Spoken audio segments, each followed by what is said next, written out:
gentlemen. It's 2 cents worth. It's Ryan. It's my end of the week podcast. It's going to be a quick one, maybe 30, 45 minutes at the most. Surprisingly enough, my week has not been as insane as it has been in the other couple episodes. So I'm going to really focus more on what's been going on in the sports world this week. Jeez. Next week. Speaking of, next week, I'm going to bring Matt Chastain back, and we are going to do a year-end wrap-up. Talk about all things that have happened over 2018 from the sports world, anything. We're going to come up with some lists. This is the time of year where lists come out, and you see like the top 10 of this year and this and that. So look forward to that. That's going to be released on the 30th. So not this Sunday, next Sunday. So Matt and I will be going through all that. I don't know. We'll see if it's an hour. It might be a 2-hour thing because I'm sure there's a lot that's gone on in 2018 that we've forgotten about. So we're going to be doing a lot of research and looking at some stuff live while we're recording it of some things that have gone on, some lists, our opinions on those things, and how we thought certain things might have panned out, through a sports year, and then how they actually did. So I think that'll be fun. It'll be cool to kind of end the year with my first guest that I had on the show. Now he'll come back and finish up. This Sunday, I had my friend Thomas Sewell. He came in. We recorded. His podcast will drop on the 23rd.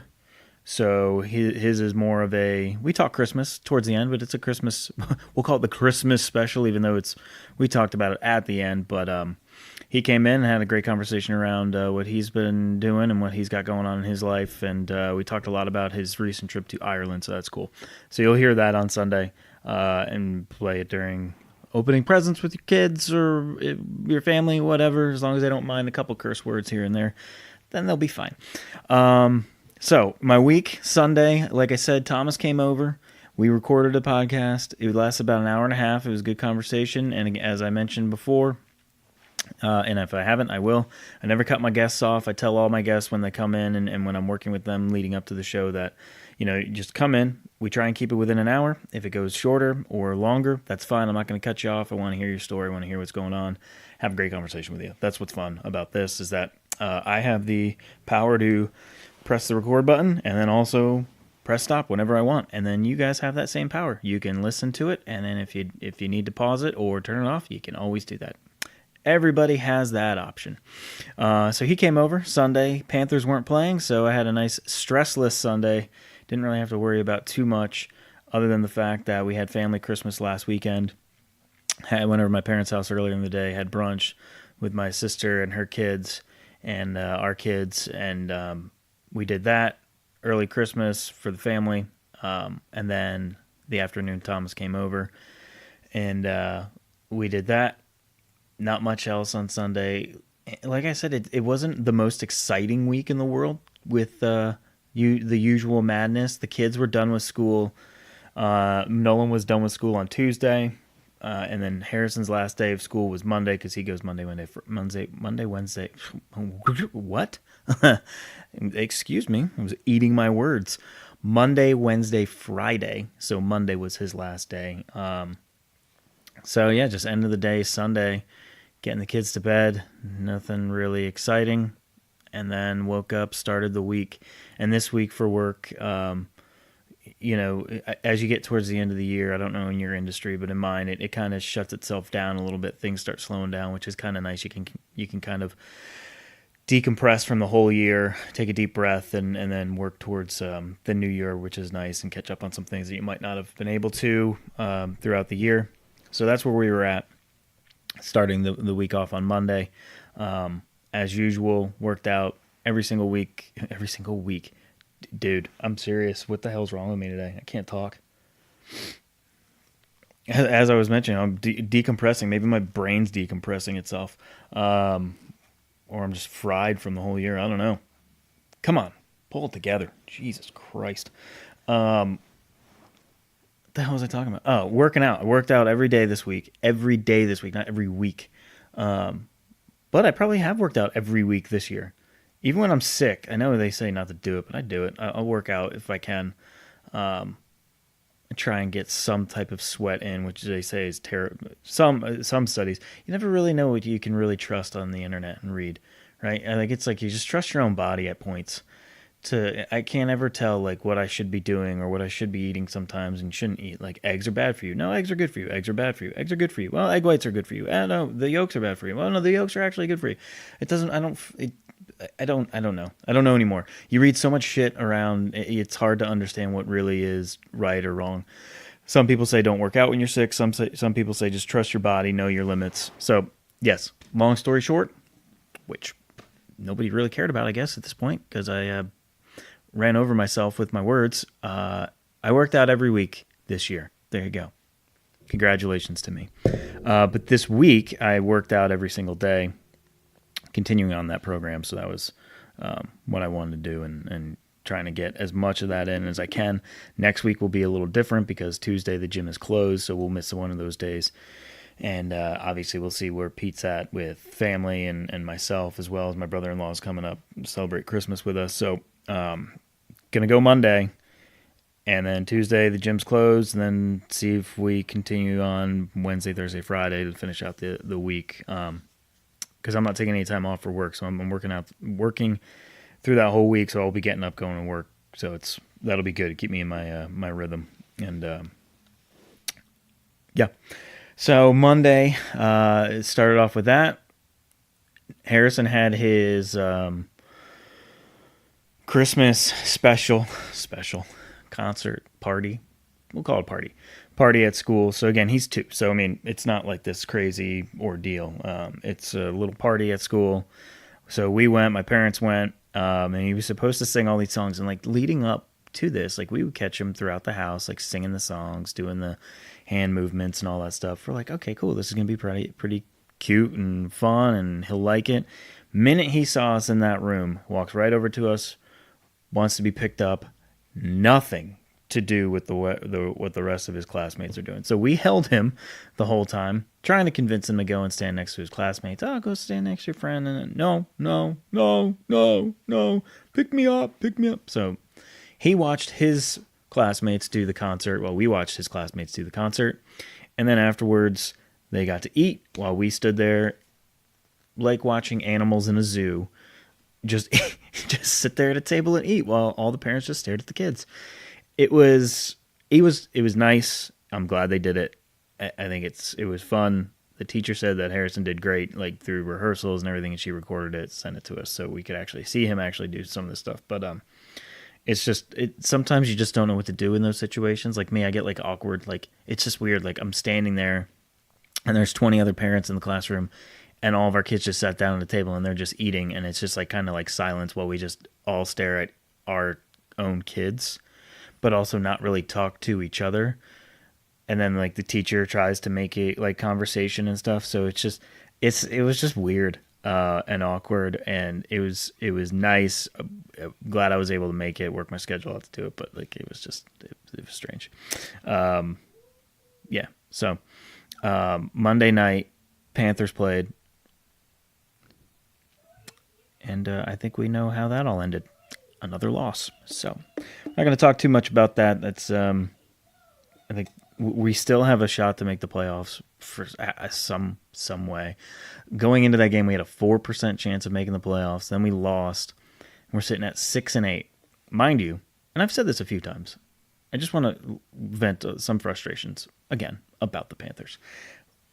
Through 8 games, we were 6-2, and some people were putting us in at top 10 team in the NFL, and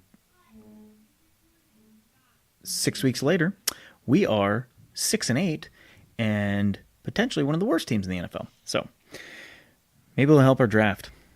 That's all I can hope for at this point. I would be shocked if all the stars aligned and we actually made the playoffs. I wouldn't know what to do. But regardless, we lost to the Saints 12-9. Right? Yeah, 12-9. We scored a touchdown and returned a 2-point conversion that we intercepted. 12-9. Not the most exciting game in the world, but we lost that. So in my world, Panthers again. Let's work towards a draft pick. I think we're resting Cam. I think they're talking about that, putting Cam Newton on the bench for the next 2 games, rest his shoulder. Something's wrong with it. It hasn't healed properly from his surgery last offseason, so we got to figure that out for him for the new year, because you need a quarterback that can throw the ball more than 20 yards down the field, and right now he can't, and that's not how you can win football games in the NFL. You got to have some type of dynamic that you can keep the defense guessing of what you're going to do, instead of just swing passes to McCaffrey and short outs to your receivers or crossing routes. So if you can't tell from my tone, I'm not the most excited about talking about the Panthers, but I have to, because they're my hometown team and I root for them, and it's frustrating, and I want to just talk about it, and you guys have to deal with that. So Panthers sucked. We suck right now. It is what it is. We move on. Tuesday. Was Tuesday when they did it? Tuesday. In the world of football, or soccer, as you might call it in the States, as we call it in the States, I want to say it was Tuesday. Is it Tuesday or Wednesday? Man United fired Jose Mourinho. 2.5 years at the club. We're sitting in 6th, 11 points out of behind Arsenal, who's 5th. And to make the Champions League again next year, we would have to finish top 4. So we terminated his contract. Actually, I want to say it was Wednesday morning, because I was at the gym and it popped up on the TV, because obviously they're 5 hours ahead of us, 5 or 6 hours ahead of us. So it was, they said they let him go at 9:45 in the morning, their time. So, which would be about right. Right, I was at the gym 4:45. That's 5 hours. So they let him go. 2.5 years. He brought some trophies to the team, but this year has been so negative. He's not playing certain players. There's a lot of talk around the team, and they're one of the most popular sporting teams in the entire world. So there's a lot of eyes on that organization. They bring in a lot of money. They're owned by the Glazers, who own the Tampa Bay Buccaneers here in the U.S. So there's interest from the United States around them as well. And I've mentioned before that I'm a Man United fan. So I have not been the biggest fan of him. I wasn't the biggest fan of him at Chelsea. I know he brought some quite a bit of success to them, but he's just the personality and his demeanor. I've never really been fully on board with him. So I wasn't overly upset that they let him go. I think they needed to. Something's not right. So they bring in Ole. And if I try and say his last name, it'll be a disservice to him. But I'm going to try. So Ole Solskjaer, who played for United from 1996 to 2007.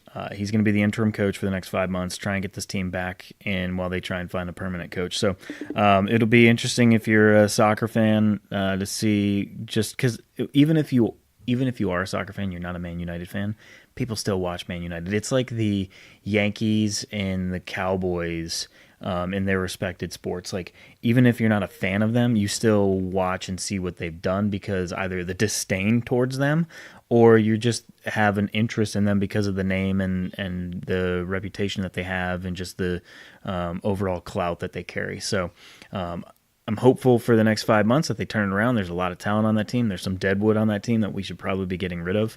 I really hope that we do that, and that would be really nice if we can. So, we'll see how that works. But that was the big news in the soccer football world, is Jose Mourinho being let go by Man United, and seeing where this club goes to finish out the Premier League and the Champions League. I'm just going to go through some other things in sports this week that were important. I'm just on ESPN, so hold with me. Oh, yesterday, what's his name? Josh Gordon. So if you follow football, and for years for the Cleveland Browns, Josh Gordon, and a tremendous talent, a wide receiver in the NFL, tremendous talent, just can't seem to get some personal demons out of his way, and dealing with a lot of substance abuse issues. And the Browns tried for years to try and correct it and help him out, and he's been suspended on and off, and he was out of the league for a while, and then he was back in the league, and then the Patriots picked him up. Well, he stepped away. He stepped away as of, let's see, when was this? I think this was yesterday. Yeah, so he stepped away yesterday, and then the reasoning by why he stepped away is because he violated terms of his conditional reinstatement, meaning he basically either failed another drug test or something came up that there was a substance abuse issue, and so therefore the NFL has suspended him indefinitely for violating terms of his conditional reinstatement under the NFL's drug policy. Effective today, Josh Gordon has been returned to the reserve/commissioner suspended list indefinitely for violating the terms of his conditional reinstatement under the policy and program of the substance abuse, the league said in a statement. So 27 years old, and it says he has been suspended by the NFL for most of the previous 4 seasons because of multiple drug violations. The reason I talk about this and actually read this article out loud is we touched on it a few times, I think, over the last couple of episodes, and talked about, how sometimes we idolize these professional athletes and we put them on this pedestal, and we all strive when we're younger to be these great athletes and to grow up. And I want to be a professional athlete. You look at this, it's like this glitz and glamour thing, like, oh, I want to be an actor, I want to move to Hollywood. And then you see these people overdosing on drugs and, and getting into crazy situations and dying and all this stuff. And then they don't really talk about the darker side of Hollywood in that aspect, or even the darker side of sports, right? So we have friends of ours have a friend of mine played in Major League Baseball and played with the player, and we're going to have him on the show, my friend, have him on the show to talk about this situation. But had a friend of his that went up through the minors with him, went into Major League Baseball, and died of an overdose. And that side of sports, no one really talks about. You see it in articles like this, and some people will skim over it and be like, "Oh, it's Josh Gordon. He's always had that issue. Whatever. Move on from him." But you just have to kind of look at it and say, like, these guys have so much stuff, right? And the point I'm trying to make is, like, there's something obviously that this guy's battling, right? I mean, and he needs the help, and he needs help to figure out his life, and he has so much talent, but yet sometimes that talent always, not always, but it gets outweighed by something else, right?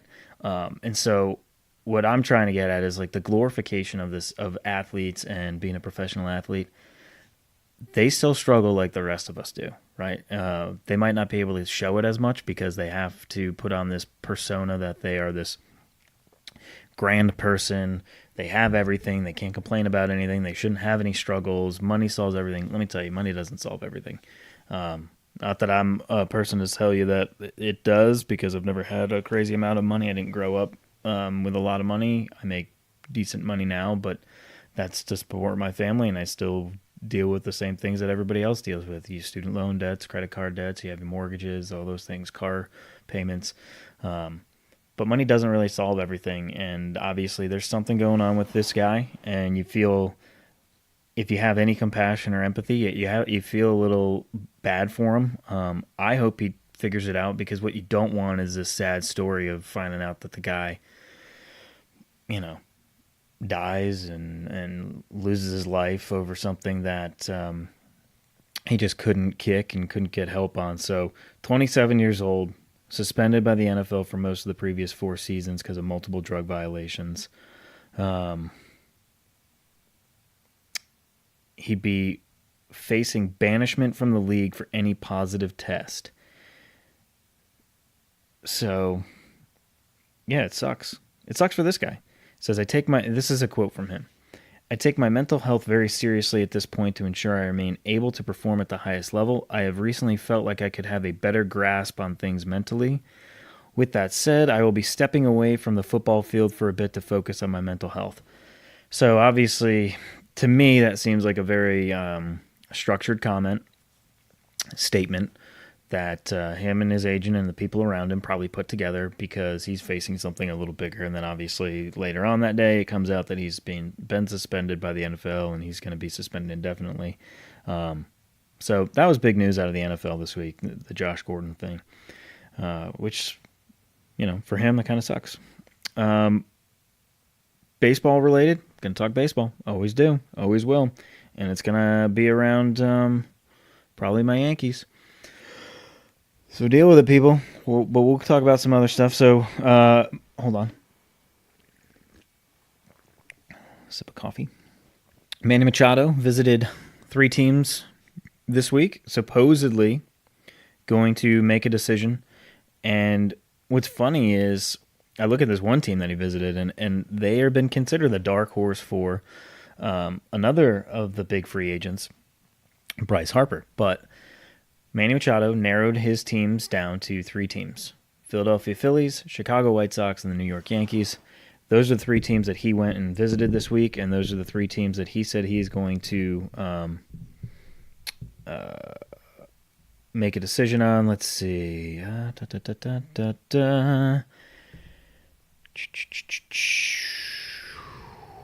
think he said he's going to make some decision either next week or the week after. I think it's next week he's going to try and make a decision. So, obviously, I think I would love to have him in New York. White Sox would be interesting, though, because the Central is very weak. The AL Central, the Indians are your winners over the last 2 years, and they're a decent club, but they're not really that great, and they play in not a really good division. The Twins are always kind of half decent. The Royals have sucked again after winning the World Series a few years ago. The White Sox have been absolutely atrocious. So I'd be interested to see. I think if he goes to the White Sox, there's got to be some type of potential that this team has some talent that they're going to be moving up. And then also, how much money are they going to give this guy? Because he's 26 years old, and you're getting into the prime of your career. I would want to go to a team that, if I'm in that situation, one, gives me the contract that I would like, but also gives me the opportunity to win. Because you got to remember, he played for Baltimore. And Baltimore, for the last couple of years, has been one of the worst teams in Major League Baseball. Gets traded to the Dodgers last year for the Dodgers to make a push towards the World Series, which they did. Didn't win it. So now he's tasted that success. So where can you go and get that success? The Phillies are an up-and-coming team. The Braves, that AL East or the NL East is getting much better. The Braves were really good last year with that young talent that they have, and they've gone out and made some signings. They're even talking about, I was watching Major League Baseball Network the other day, MLB Network the other day, and they were talking about Zach Greinke, making a trade for him, getting him to the Braves to help that rotation, which I think would be a good thing for him. Get a veteran guy in that rotation, help out with that. A lot of those younger stars that are moving up. But you have the Braves. The Mets are making moves. They've signed Cano, and the closer from Seattle, and Ramos, the catcher. So the Mets are making some moves. Miami, sorry, but not happening. For a while there, they're in full rebuild mode. And then you have the Phillies, and the Phillies have a lot of young talent, and the Phillies have money to spend. So it would be interesting to see if he would go to the Phillies. I'm interested to see. I think it's nice to know there's 3 teams. 3 teams are after him. Make a decision. We're going into the new year. Pitchers and catchers report in about 6 to 7 weeks. So maybe a little longer than that. No, 6 or 7 weeks, right? February. So it'll be interesting. So I'm hoping for the Yankees. I think it'll be a good thing because Didi is hurt. So we don't have a shortstop currently. And if you watch anything in Major League Baseball for the Yankees, you know that we love power hitters. So we'll see how that turns out. He visited Philadelphia on Thursday, and he visited with the Yankees on Wednesday, and I believe Chicago earlier that day as well in New York. So he didn't go. I don't think he went to Chicago. Or did he go to Chicago? I don't know. I can't remember. Regardless, it should be interesting to see where he lands. Daniel Murphy, he signed with the Rockies, 2-year deal. A lot of these guys are signing now. See, so which is good. There's action now in Major League Baseball. Everyone was hoping that something big was going to happen out of the winter meetings. Nothing really did. No big free agent signed. No big trade happened. So it's good to see now some teams are signing up some guys.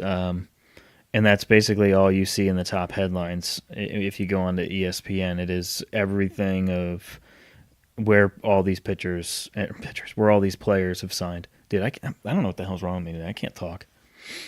Just talking over myself. It sounds so stupid. Whatever. Yeah, Sanchez, a pitcher, right-handed pitcher, agrees with the Nats. J.A. Happ officially signed with the Yankees, and he says he wants Machado to join him on the Yankees. So, of course he does. Why wouldn't you want one of the best players in baseball to join you? Soria, pitcher from the Brewers, he signed with the A's today. Is it today or yesterday? Last night. Joakim Soria agreed to a 2-year deal with the Oakland Athletics worth $15 million. Yada, yada, yada. Last night, college basketball. And if you're a college basketball fan, regardless if you're a Duke fan or not, college basketball, you had Zion Williamson, all the hype around this guy, 6'8", 275, 285, whatever he is. It's monster player for Duke, freshman, freak athlete. Made his debut, and they say, they call it the Mecca, and that's Madison Square Garden. So Duke played Texas Tech last night in Madison Square Garden up in New York, and a lot of basketball players were out there for professional-wise. So I saw Trey Jones? What the hell's the kid's name on the Hawks? Bear with me while I look him up. You had him, you had... I saw Trey Young, not Trey Jones. Trey Young, played from Oklahoma. He was there to watch the game. His dad played at Texas Tech, so that's why he was there. He was rooting for Texas Tech, Big 12, obviously with Oklahoma, but watching Duke and Zion Williamson. And then you had, oh my God, dude. This is why I don't watch the NBA, because I don't remember any of these fucking guys. Oh, fucking hell. The guy from the Sixers, who used to be on... Oh my God. Ryan. Come on, dude. Oh, what the hell is his name?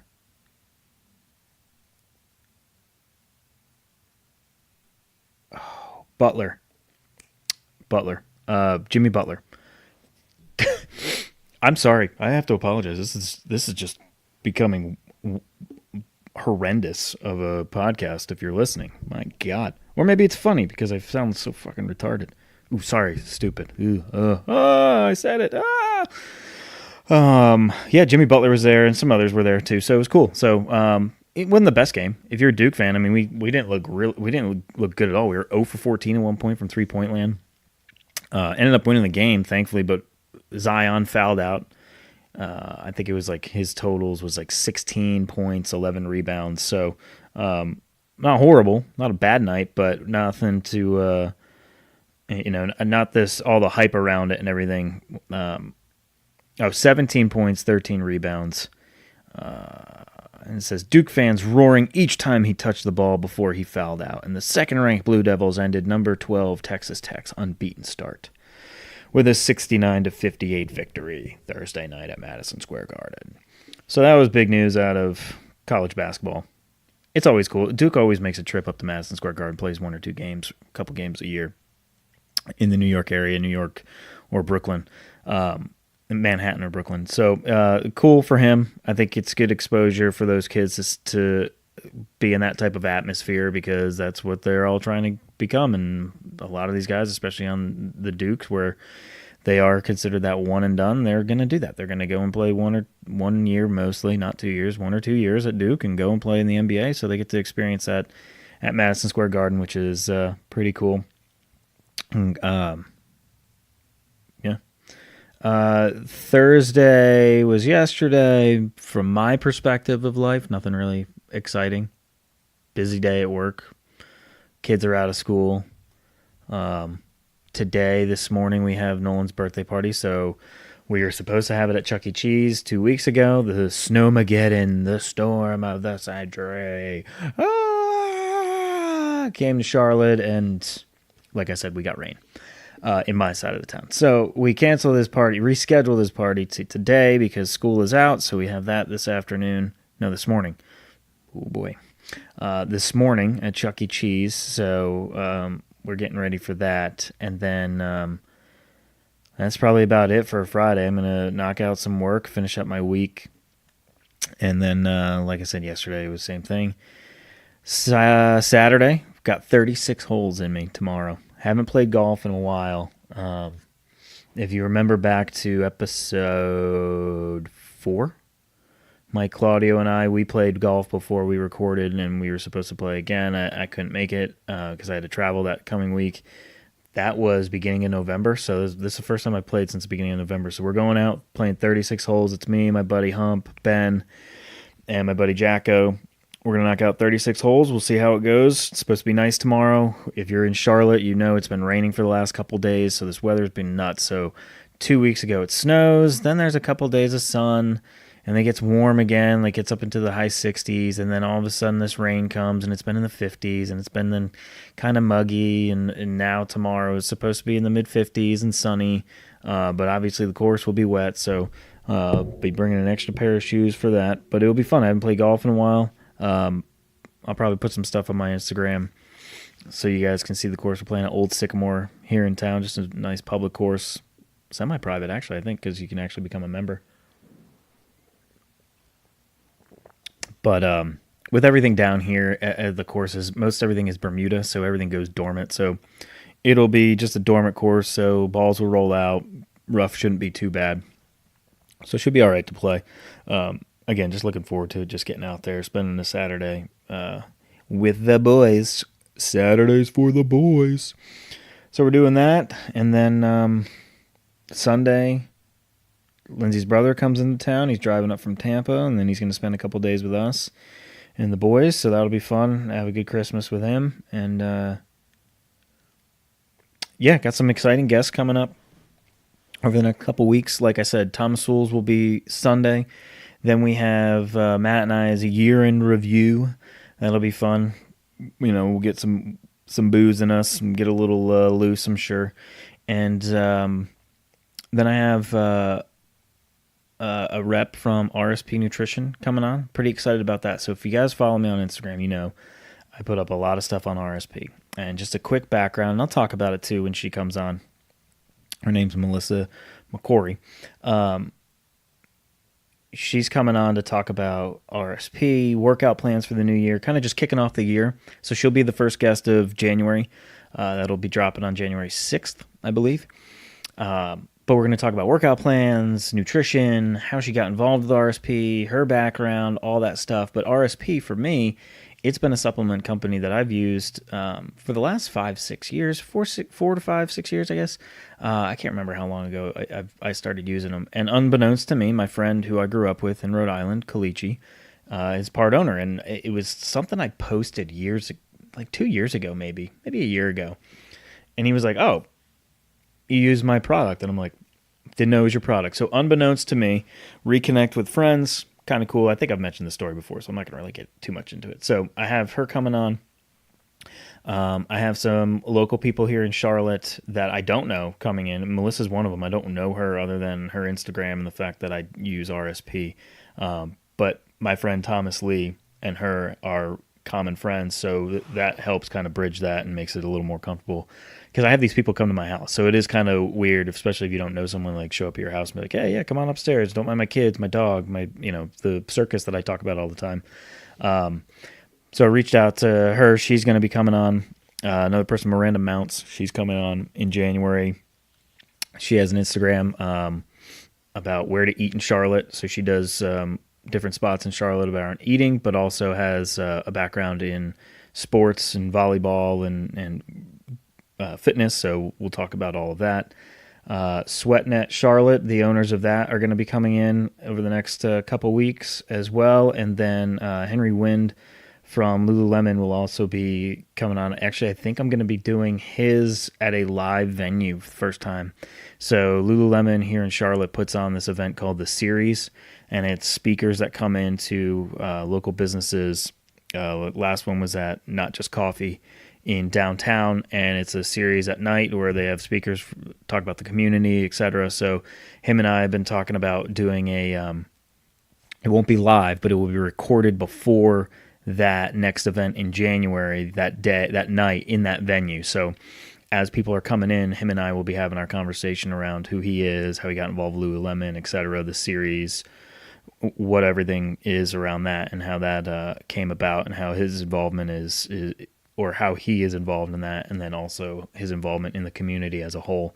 So he'll be coming on. So I have some exciting guests coming up. I've been reaching out to some other places and some people, trying to line them up as well, and then we'll continue with my friends as well, getting them in. But January should be interesting. It'll be people that I don't personally know. So conversation-wise, might be a little different, might be structured a little different, might be exactly the same. Just depends on how comfortable they are with me and my questioning and my personality. But I'm not going to change, so we'll see how it goes. And I'm really looking forward to it. I'm looking forward to expanding my network outside of obviously my friends. I think my friends are great to have conversations with, and they're good stories. And I'm blessed to have a cool group of friends that have all different walks of life and athletic careers and businesses and whatnot. So I'm going to always keep that, but it is cool to just expand your network a little more and see what type of growth can come about that with bringing people in that you really don't know that have different networks, and there might be different people that want to listen to them now because I have them on the show. So yeah, I'm looking forward to that, and it'll be fun. It'll be different, just for the fact, again, I don't really know these people, and if they come to my house, that's different, right? Usually you don't have people come to your house to sit and put a microphone in their face, but that's what I do now, so we'll see how that goes. Let's see. Final thing, anybody watching any of these bowl games for college football? I have been, and anybody else wonder why we have all of these bowl games and how much these sponsors pay for these bowl games, and then you see how many people are in the stands? Last night we were watching South Florida and Marshall. Mind you, it was in Tampa, in the stadium that South Florida plays in. So it is essentially a home game for South Florida. A home game for South Florida. Looked like there was 2,000 people in that stadium. There's 41 bowl games in total. And I get it. It's money, viewership, the TV rights, all that stuff. I mean, it's a business, right? It comes down to the money. But it doesn't make any sense to me on why they're playing in these stadiums that nobody goes to. It was a home game for USF, and nobody was there.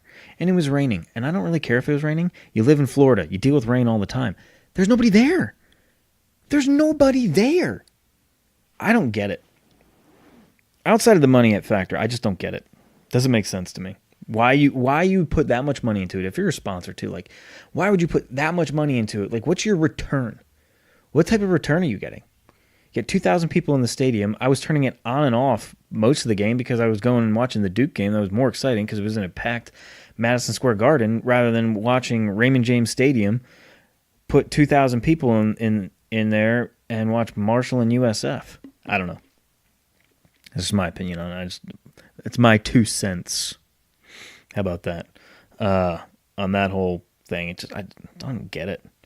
Let's see if there's anything else. I'm just looking up real quick on some apps here. If there's anything exciting going on this weekend. Second to last week of football, NFL. We're getting close. Matt and I are going to talk about that next week too. Talk about the playoff picture. Give our predictions of how it's going to look. Who's going to win the Super Bowl? Be interesting because I'm certainly going to guarantee me and him are going to have different opinions on it, as we always do.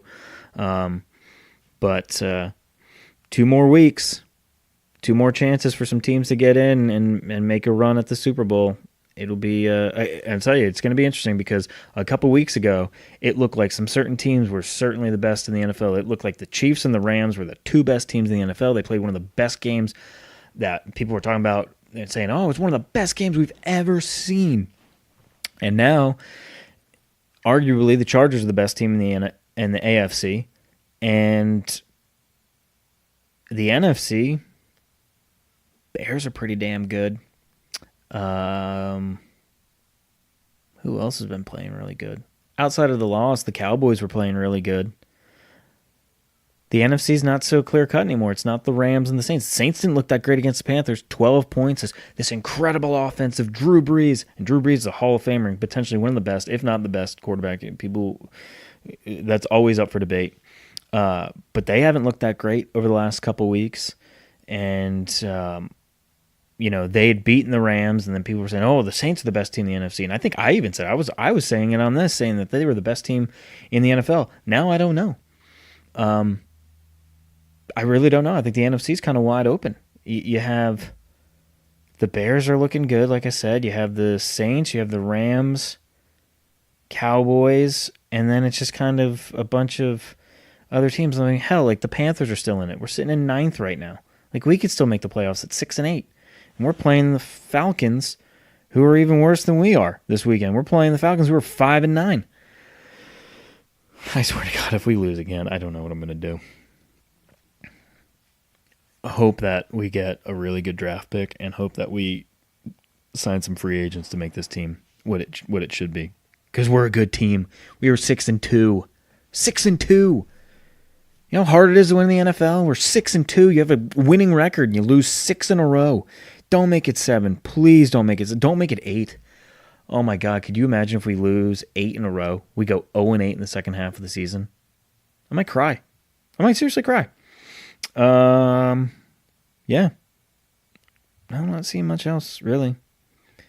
Talked about Machado. We talked about a little bit of college basketball. My thoughts on all these bowl games. Soccer. Yep. Again, big thing was Jose Mourinho getting fired. I think that's it. Like I said, it wasn't going to be that long. We're sitting at 42 minutes. So I think that's good. I think that's all I have. Again, this week wasn't that crazy. Thank God.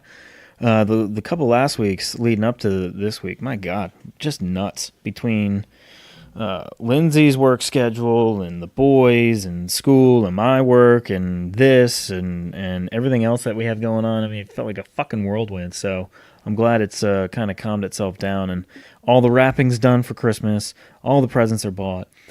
Everything's been done. When Lindsay's brother gets here on Monday night before Christmas, we're gonna build Nolan's bike. I don't know why I'm whispering all of a sudden because I just don't want my kids to hear. I guess we're gonna wrap Nolan's bike. That's from Santa. Harrison has a bike from Santa. He also has a shopping cart that we're gonna put together because the kid loves to play with the kitchen that we have here in the bonus room and like make us fake meals and everything. So it'll be fun. He loves going to the grocery store too. I mentioned that before. Unbelievable to me. This kid loves to go to the grocery store. Craziest thing. All right. I'm going to wrap it up. Appreciate it. I hope you guys enjoyed this one. It was different. I just rambled on. I stepped over myself quite a few times, but that's okay. That's all point of why I don't edit this thing, because this is really me. I'm sitting on my couch with my computer in front of me, my phone. The fucking dog is laying next to me, shaking, sleeping. I got some coffee, water. I'm trying to just look around the room. Anything else? No TV on. Microphone shoved directly into my face. And, so I'm going to get this stopped here. I'm going to upload it onto my computer, put the little theme music in so you guys can have a nice little tune in and jamming out. And then it jams itself out on the way out. And have a great weekend. Enjoy it. Again, Sunday, I'll put it on my Instagram stories. But Sunday, Thomas Sewell's going to be on here. It was a cool episode. I did enjoy it. And as always, hit me up. Send me a text. Send me a DM on Instagram. Send me an email, 2centsworthpodcast@gmail.com. Let me know you're listening. Share it on your stories. Get this out. Because if you enjoy it, I have to imagine some other people are going to enjoy it. So let other people know about this thing. It's a guy sitting in his bonus room just shooting the shit and having a good time. So, yeah. Sorry, someone just sent me a message. As I was saying that, send me a message on DM. Somebody just DM'd me on Instagram talking about ButcherBox.